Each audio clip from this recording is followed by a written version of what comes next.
আল্লাহ গুনার শাস্তি আখিরাতে দেন, কিছু কিছু গুনার শাস্তি দুনিয়াতেও দেন, আখিরাতেও দেন। যে সকল গুনার জন্য আল্লাহ দ্রুত দুনিয়াতে শাস্তি দেন এবং আখিরাতেও শাস্তি দেন, তার অন্যতম হলো দুটো। একটা হলো মানুষের উপর জুলুম করা, অন্যায় করা, মানুষের ক্ষতি করা, হক নষ্ট করা। আর একটা হলো পিতামাতা এবং পিতামাতার মাধ্যমে পাওয়া রক্ত সম্পর্কের আত্মীয়দের সাথে সম্পর্ক ছিন্ন করা।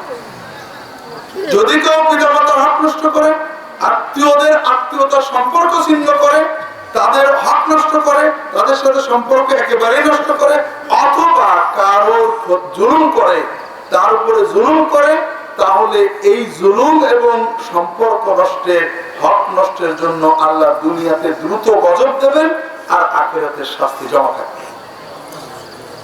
এ ব্যাপারে আমার একটা নিজের বাস্তব অভিজ্ঞতা আছে। আমার একজন প্রাইমারি স্কুলে উস্তাদ ছিলেন, খুব ভালো মানুষ। তিনি একটু দেরি করে বিয়ে করলেন,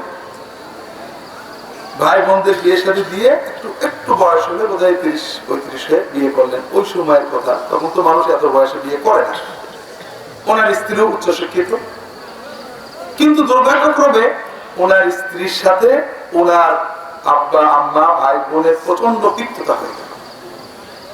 তখন তার পিতা মাতা ভাই বোনের বাড়ি ছেড়ে মাইল খানিক দূরে, আমাদের বাড়ি থেকে 1 মাইলেরও কম দূরে বাড়ি করে নিজেদেরই জমি।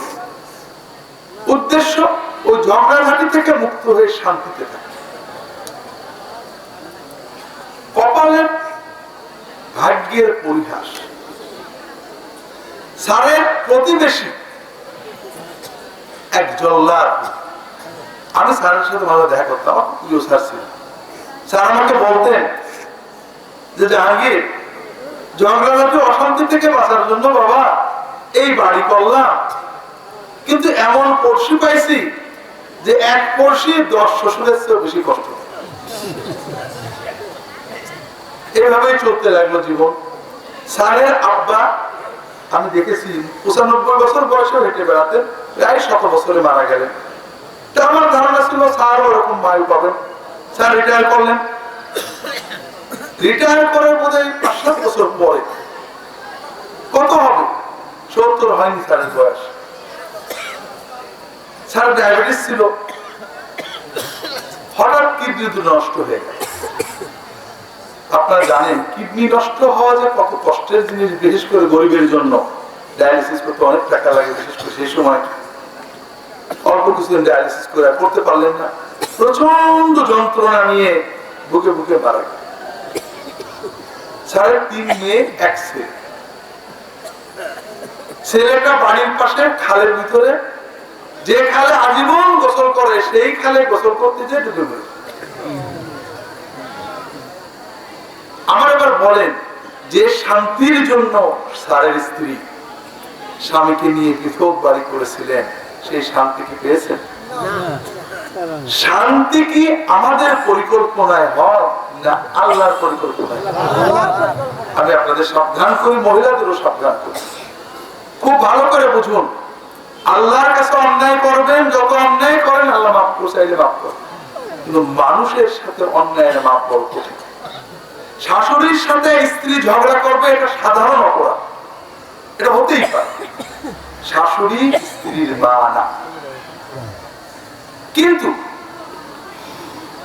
আপনি আপনার শাশুড়ির সাথে ঝগড়া করেছেন, ননদের সাথে ঝগড়া হয়েছে, তিক্ততা হয়েছে, আপনি দুটো কথা বলেছেন, তারা দুটো কথা বলেছে, হতে পারে।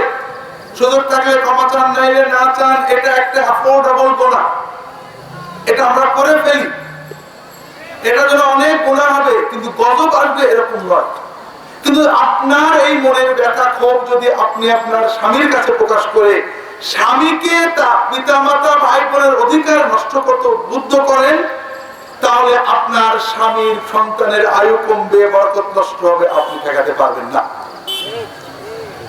আর যদি আপনি নিজের মনের ব্যথা নিজে রেখে স্বামীকে কল্যাণ উদ্বুদ্ধ করেন, তুমি এটা টাকা পেয়েছো, বোনাস পেয়েছো, আব্বা আম্মাকে কিছু দাও, তোমার বোনের মেয়েটা অসুস্থ, দেখতে যাও, তুমি ওই কাজটা করো। এভাবে যদি তুমি তোমার পিতা মাতা ভাই বোনের হক আদায় করো, এই ব্যাপারে আপনি স্বামীকে উদ্বুদ্ধ করতে পারেন, ইনশাআল্লাহ শত কষ্টের ভিতরে আস্তে আস্তে কষ্ট চলে যাবে, বরকত বেড়ে যাবে, স্বামী সন্তানের আয়ু বাড়বে, রিজিকে আল্লাহ বরকত দিয়ে দেবে।